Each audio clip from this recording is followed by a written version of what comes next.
pakita natin yung isa pa nating broodcock. Ito ang gagawin ko ng broodcock sa mga kasabong. Ito po pure strain ng Boston sa straight comb to dark side. No? Dark side to straight comb po ito.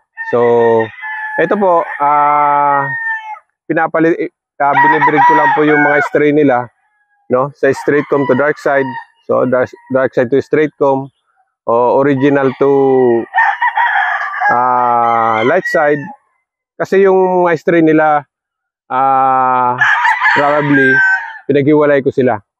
So, para pagka gumagawa tayo ng papalabas natin, ay strain pa rin nila, no, mga kasabong. Ito ay labas ng dark side to straight comb, no, mga kasabong.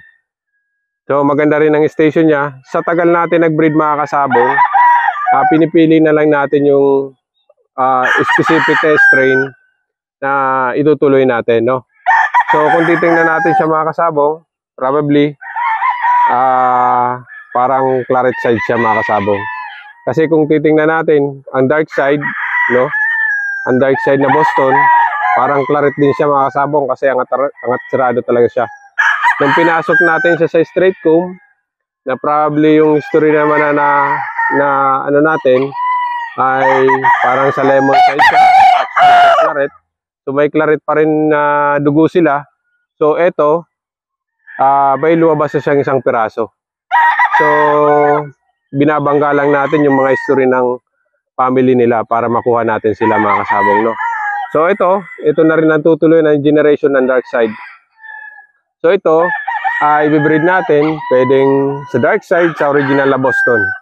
So yung strain nila, galing sa isa, pinaghiwalay natin ang mga pamilya nila para pag-combine natin, hindi sila masyado inbreeding, no? Pero pure strain sila, no? So yun lang, mga kasabong, maraming salamat. Gaya na nasabi ko, mga kasabong, kung sino man po naabot ng video na po ito, no?